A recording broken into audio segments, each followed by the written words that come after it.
Okay, and following up on the recent discussion about George Orwell and Aldous Huxley, 1984 versus Brave New World, and their respective connections to Fabian socialism and generally the direction that society is moving towards, I came across the letter that Aldous Huxley sent to George Orwell after he was sent a copy of 1984.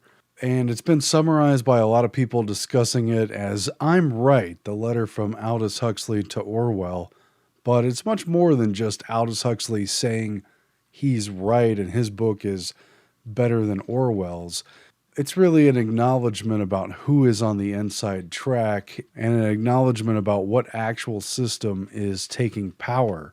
And I think the reason that Aldous Huxley, of all people, was in a position to call the shots is because his brother Julian Huxley and his pedigree with his grandfather T.H. Huxley really put him on the inside track of the elite scientific development of society. It's no exaggeration whatsoever that Julian Huxley really coined and developed and lobbied for the idea of a scientific elite being in charge, planning society, pooling studies together, and basically shaping the population, manipulating them in subtle ways, hurting them, if you will, and driving them through the larger dominant social organism. And this was all an evolutionary process that was very eugenical to him. You know, he wanted a eugenical religion based around science to basically take over in society. How close that mirrors the world that's actually happening, I mean, just look at it for yourself. But the point is, you know, George Orwell, aka Eric Blair, he was inside a lot of intellectual think tank circles. He knew a lot of writers. He was aware of the general politics of the day, but he didn't have the kind of inside track that Aldous Huxley had.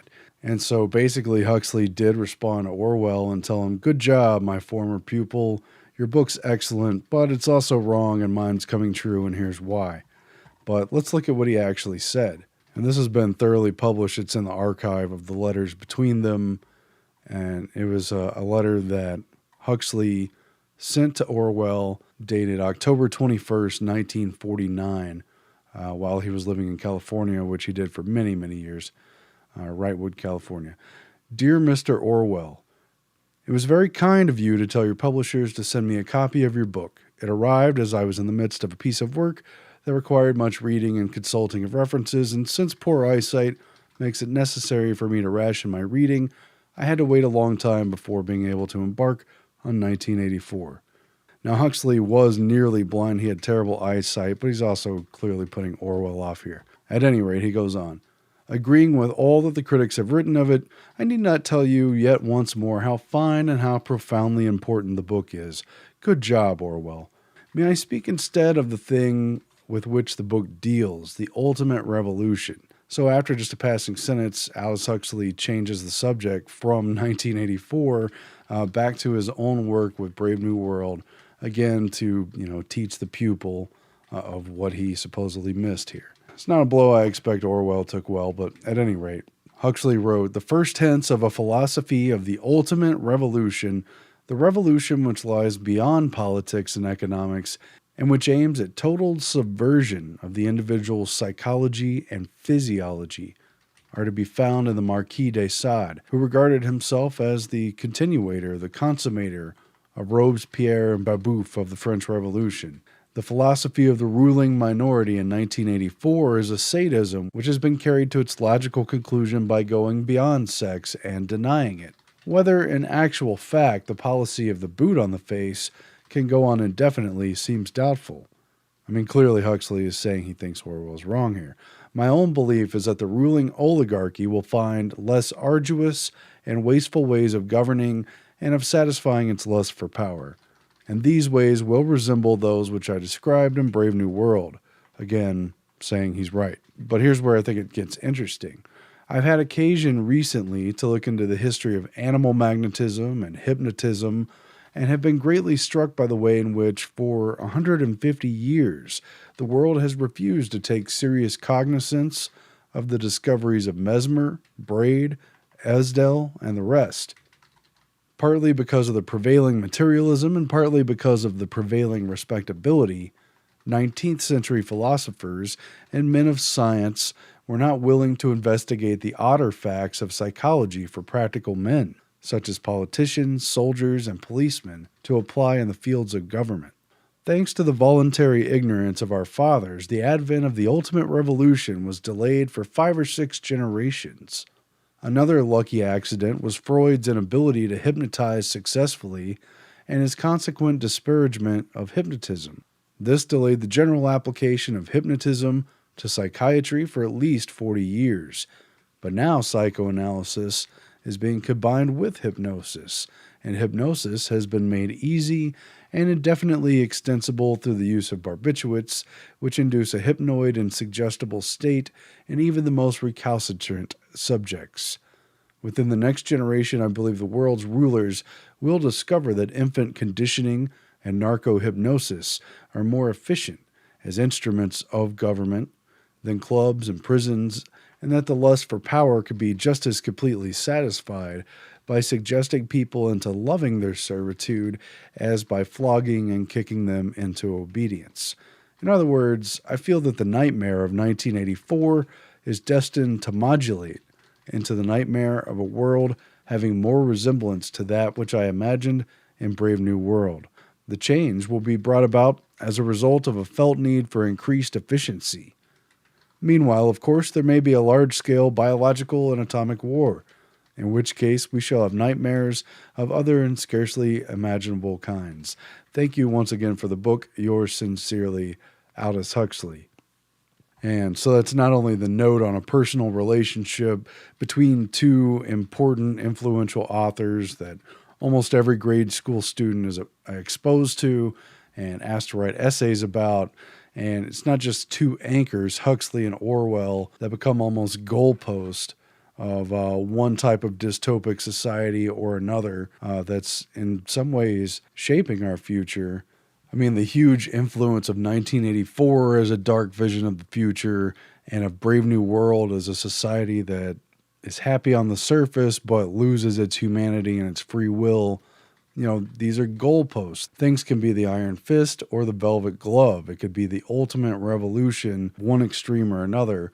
I mean, these are goalposts on an Overton window, the concept of changing politically acceptable possibilities. But between both extremes, between Democrat and Republican, both extremes converge into the window of publicly acceptable range of possibilities. The unthinkable on one side and the unthinkable on the other, when they're introduced, become merely radical. And at some point within the window, they shift to acceptable. And if things shift from radical to acceptable, then it makes the idea of it being sensible possible when it was once unthinkable. And it sets the stage for it to even become not only recommended and sensible, but popular and actual policy. Overton window was coined for Joseph P. Overton, who stated that an idea's political viability depends mainly on whether or not it falls within the range of politically acceptable policies according to mainstream opinion. But, you know, this is the story about the technology itself of government. A science, yes, but a science of conditioning and hypnotizing the human being for the purposes of governing them, for the purposes of shaping society. He uses terms instruments of government. Norbert Wiener's cybernetic concept held the key as to what they should do with the digital computers they had developed. The method and the signal are such that they must be fed to the transmitter in a series of positive decisions. It fused together the working principles of the biological organism, looping systems that maintained equilibrium. Its maintenance is automatic and seeks to balance any disturbances. They had a universal mechanism to create goal-seeking behavior that made machines and even people basically programmable. On the influence of a feedback system. I mean, it's very interesting the words that Huxley uses here. He hones in on the individual's psychology and physiology, the operations of the mind, the brain mechanism, as well as the nervous system itself that works throughout the body. I mean, even just casually reading this letter, it seems hugely important that he honed in on the phrases psychology and physiology. He wants to use hypnosis and infant conditioning. I mean, this is pure cybernetics. If you've seen The Minds of Men, in the cybernetics section, we detail the first meeting in 1942. Macy's hosted a convergence around cerebral inhibition. You know, you could read that as how to get an individual to not use their mind.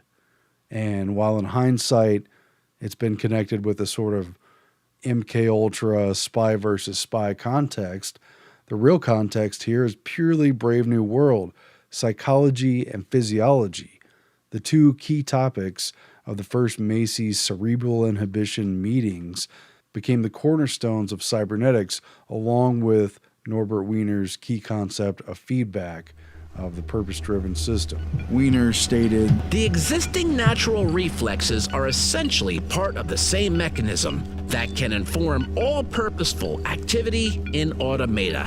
One need merely supply a circuit with receptors and effectors. Then they become goal-seeking devices." Right. So there's actually three pillars, but you get a long way with the psychology of hypnosis and the physiology of conditioning. The two keynote speakers of this meeting were Milton Erickson, who was showing a practical hypnotism that he uses on his patients and that he said in some of his speeches can also be used to implant ideas and give sort of compartmentalized instructions. You can ask a subject to develop an amnesia for certain experiences, or certain classes of experiences, for certain attitudes, for certain learnings. Because in the hypnotic trance, then you need merely to direct the ideas to which the subject is to respond. And the other key presentation was by Howard Liddell, who was continuing Pavlovian conditioning research and reporting on the state of the conditioned reflex. Howard Liddell used the techniques of conditioned response that Pavlov had developed to study the central nervous system and emotions. I'm myself somewhat of a disciple of Pavlov. Okay, that's the physiology of the nervous system and the psychology of hypnosis. When those two are combined, it becomes very important to cybernetic control. In other words, control within a scientific society. How do you keep people at bay? How do you keep them placated? Well, you appeal to their psychology and their physiology. You keep those two above board and you have control. You don't have to have the boot in the face. That's the argument that Huxley's making. And again, I don't think it's any coincidence that Aldous Huxley was so, quote, prescient in his 1931 Brave New World book. It bears upon his relationship to his evolutionary biologist / social planner, Julian Huxley, who was way on the inside track, as was their grandfather who promoted Darwinism. I mean, there was a lot of things Julian Huxley wrote, but one of them was published in 1946 in his treatise on UNESCO, and he basically writes about cybernetics as well without calling it cybernetics. He says, quote, "A more restricted problem in which biological analogy is important is that of social organization in general and the machinery of government in particular." The machinery of government, the instrument of government. As I have already pointed out, social organization is the mechanism on which man must rely to effect evolutionary progress, and government is the central part of this mechanism, because the government steers. As the problems of government grow more complex, so must the machinery for dealing with them. In general, the problems are similar to those which beset a higher animal, and are met by means of its central nervous system. A higher vertebrate must coordinate the activities of its various different organs and adjust the claims of its different innate impulses. It needs mechanisms for providing information about its environment, especially changes in it, and correlating different kinds of information, for storing experiences and profiting by it, and for appropriate action. These are the problems of the modern society as the superorganism, the government-steered social organism that includes man as a component of it. This is based around cybernetic physiology and psychology, the shaping of the mental conditions and the environment perceived by the people in this system. It's all about it's all about corralling perceptions and the actual conditions. The true servitude of one's state of being is not really what's in question. What's in question is the relative happiness of the perception of those individuals in the system. That's the major difference that Huxley hints at in Brave New World when he talks about loving one's servitude, loving conditions that one shouldn't. But basically, it's all played upon nervous system. It's all a central nervous system, of the individual, of the biological organism, and of the information society, the internet-based network of people, okay? At any rate, and the corollaries between Julian Huxley's writing as a UNESCO figure, as a scientific organization figure, as a eugenicist, directly parallel the things that Aldous Huxley talked about, especially in his 1958 Brave New World Revisited, where he took all the themes of Brave New World and basically explained how they're all nonfiction and they're all part of this basic system that's unfolding. And, just a look at the contents is pretty revealing. This is Brave New World Revisited. Chapter 1, Overpopulation. 2, Quantity, Quality, Morality. 3, Over-organization. 4, Propaganda in a Democratic Society. 5, Propaganda under a Dictatorship. Hint, they operate pretty similarly. 6, The Arts of Selling. 7, Brainwashing. 8, Chemical Persuasion. 9, Subconscious Persuasion. 10, Hypnopaedia. 11, Education for Freedom. And 12, What Could Be Done. Now, if you weren't paying attention, everything from propaganda to arts of selling to brainwashing to chemical persuasion to subconscious persuasion to hypnopaedia to education for freedom are all forms of mind control based around the previous problems of overpopulation, overorganization, and dealing with quantity, quality, and morality. Okay, this is all about steering and shaping society. And so it's not even that surprising when Huxley lays it out in Chapter 11, so-called Education for Freedom. A little taste of what's going on here. And this is on page 108, at least in my edition. In the brave new world of my fable, socially desirable behavior was ensured by a doable process of genetic manipulation and postnatal conditioning. Babies were cultivated in bottles, and a high degree of uniformity in the human product was assured by using ova from a limited number of mothers and by treating each ovum in such a way that it would be split and split again, producing identical twins in batches of 100 or more. In this way, it was possible to produce standardized machine minders for standardized machines. The standardization of the machine minders was perfected after birth by infant conditioning, hypnopaedia, which is sleep learning, like tapes playing while you sleep or whatever, and chemically induced euphoria as a substitute for the satisfaction of feeling oneself free and creative. Vast impersonal forces are making for the centralization of power and a regimented society. They are doing it. The genetic standardization of individuals is still impossible, but big government and big business already possess, or will very soon possess, all the techniques for mind manipulation described in Brave New World. They already possess mind-manipulating techniques, along with others of which I was too unimaginative to dream. I'm sure Huxley just couldn't think of it. Lacking the ability to impose genetic uniformity upon embryos, the rulers of tomorrow's overpopulated and overorganized world will try to impose social and cultural uniformity upon adults and their children. To achieve this end, they will, unless prevented, make use of all the mind-manipulating techniques at their disposal and will not hesitate to reinforce these methods of non-rational persuasion by economic coercion and threats of physical violence.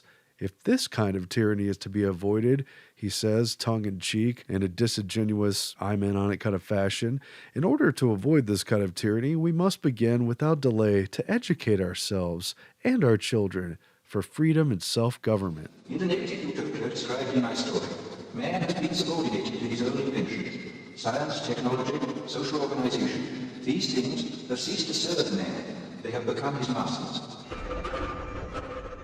So, I mean, this is not some crank or theorist. This is Aldous Huxley saying they do have and will use mind manipulation techniques.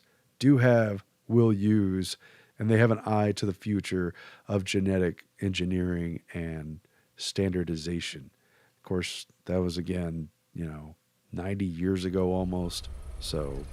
Oh, something that was supposed to go click, click started going clack, clack. But naturally, I wouldn't know what. And how lucky we are to be Gamma. After all, to be good is Gamma, because Gamma is good.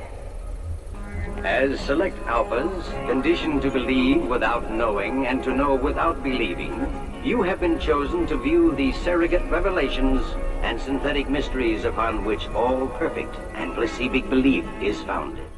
This is about the basic power drive, and they know that in this system you have no real power, so the power has to be sublimated with idle pleasures, hobbies, sports, and basically false talents and false achievements and little rabbit holes for people to get themselves stuck in.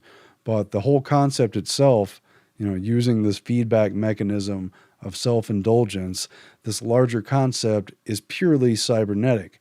They want to produce, ideally anyway, human beings who are socially conditioned to become standardized machine minders for standardized machines. Of course, we know by today's standards that the standardized machines are doing most of the minding, not so much the other way around. But everyone is adjusted. Everyone has been conditioned to want to do the work he has to do. We're not too stupid and we're not too bright. To be a Gamma is to be just right. And thus everyone is perfectly happy, perfectly content. Deltas all have lots of fun. Deltas get to play and run. The point is, the shaping of human beings for the society of the future, for the scientifically managed society, is rather pronounced. And Huxley has such a sly way of acknowledging that this science has actually been around a lot longer than people are aware of. It's basically been suppressed because these sciences have been ridiculed in past centuries. And that actually is a really interesting subpart of this whole ordeal, where he acknowledges that, about 150 years passed by where nobody would take seriously the idea of hypnotism because of the smear basically against mesmerism and the resistance to any of these other scientists and doctors who were trying to relieve pain during surgery, that kind of thing. That's especially true of James Braid and James Esdale that he names, that they refuse to take a serious look at it. I'm a doctor of the Viennese Faculty of Medicine. My name is Franz Anton Mesmer. Doctor, you flatter us. Joseph Balsamo had captured the interest of Dr. Mesmer, who was striving in vain for the scientific recognition of his great discovery, the curative powers of hypnotism. And without really taking a deep dive into it, it's really interesting how sort of disingenuous that was. The discrediting of Mesmer's animal magnetism in the late 18th century. He had a very big following. It's even been said in some of these newspaper accounts that, quote, 1 out of 4 doctors were mesmerists. There were crowds being attracted to basically see Mesmer treat, or if you look at it the other way around, perform, his sort of act, and let people who are basically highly suggestible to begin with feel like they have these effects. That was kind of the public perception put on mesmerism. As Huxley points out, there is and always was something to it. To what degree was Mesmer charlatan and showman? I'm not going to get into that level of it, but the underlying basis for his animal magnetism was at least sound to some degree. Joseph, without knowing it, for years, you have been practicing hypnotism. Hypnotism? Yes. I never even heard of the word. Very few have. But it's an art which was forgotten when the world grew old. Was his actual treatment itself, the full articulation of that?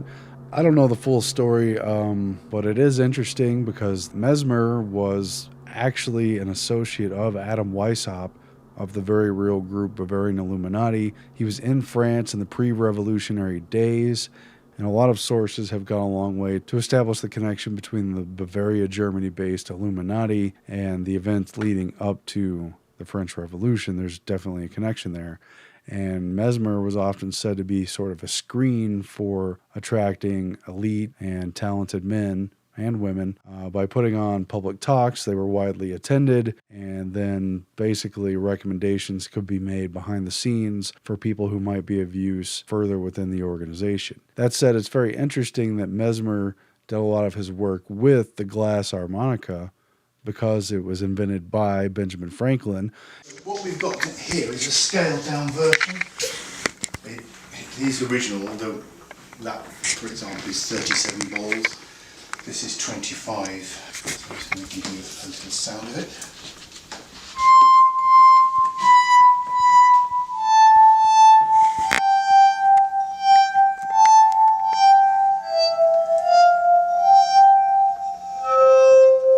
So when that was played properly by the real people at the time, it was fingers in water, dipped into chalk, and then you played sort of like 10 fingers across at the time, so you could make a far more harmonious sound than that. And because Benjamin Franklin was one of the people assigned to the panel, the Royal Medical Panel, to investigate Mesmer and ultimately to discredit him. Mesmer uses Franklin's invention to put people in a trance. While he's in France, because Mesmer is a Frenchman, while Franklin is in France, he's part of a committee that investigates Mesmer, and they then decide he's a fraud. It was an appointed body of King Louis XVI, and ironically or not, it also included Dr. Guillotine, whose name was later applied to the guillotine. It had the chemist Antoine Lavoisier, the astronomer Jean-Sylvain Bailly, and the American ambassador and scientist Benjamin Franklin, who knew Mesmer and who had at least an acquaintanceship with him. And there were sort of conflicting ideas about the mental effects of the glass harmonica and the effect of animal magnetism, and on and on. I think you're on the right track with it. That was good. So the sound is a little bit weird. Sometimes people find it a bit nerve-wracking. But at the end of the day, they did a blindfold test of a man who supposedly claimed to be under the effects of mesmerism, but couldn't even distinguish between whether the practitioner was there or not. And quite frankly, what I remember of the story seemed like kind of a snow job, a whitewash investigation just to kind of shut down public credibility for Mesmer. And at the end of the day, his work had some kind of legitimate scientific basis that was ignored publicly. Publicly, it was discredited. And despite the affiliation of lots of scientific men of the day, was discredited. And yet, all these years later, people still think it's discredited when hypnotism and its basis in mesmerism have been upheld. They've been demonstrated. It's become easy to do, and it's clinically significant. It's not just a circus stage trick, you know. I mean, it's just amazing because I think the public mind associates hypnotism in the same way that it was meant to associate mesmerism as sort of a stage trick, an exercise in public gullibility, you know, incredible claims and everything. And yet hypnotism is a reliable, legitimate part of psychotherapy of various kinds. And it just basically reflects a state of suggestibility that's easily achieved not only with drugs, as Huxley mentions, but with the television, with the actual signal. Videodrome signal will ultimately produce and control hallucination to the point that it will change human reality. Videodrome is a bioelectronic addiction. It's clear you have a history of manipulation. And I think it's significant indeed that Huxley goes on to argue that Orwell, while he presents a good book in 1984, is ultimately wrong because all the effort, all the inefficient means of kicking and flogging people into obedience would ultimately modulate into the nightmare of Brave New World. It would modulate into a world dominated by the domination of psychology and physiology and cybernetics. It would modulate from a 1984 iron fist tyranny into one that was bureaucratically invisible, into one that appeased people at a physiological and psychological level into believing they were in a blissful state when they're not. We shall prevail. And you'll see why 1984 won't be like 1984. They modulate. It's an instrument of government. Modulate. When you look up the dictionary definition of modulate, and I think I've got the 1941 edition in front of me, it reads, to adjust or regulate by a certain proportion. It gets things into a certain proportion. A temper, to soften. Definition 2, to tune to a certain key or pitch. Vary or change the frequency as of an electrical wave by imposing upon them others or another, usually of a lower frequency. As a verb, to modulate the tones as in singing.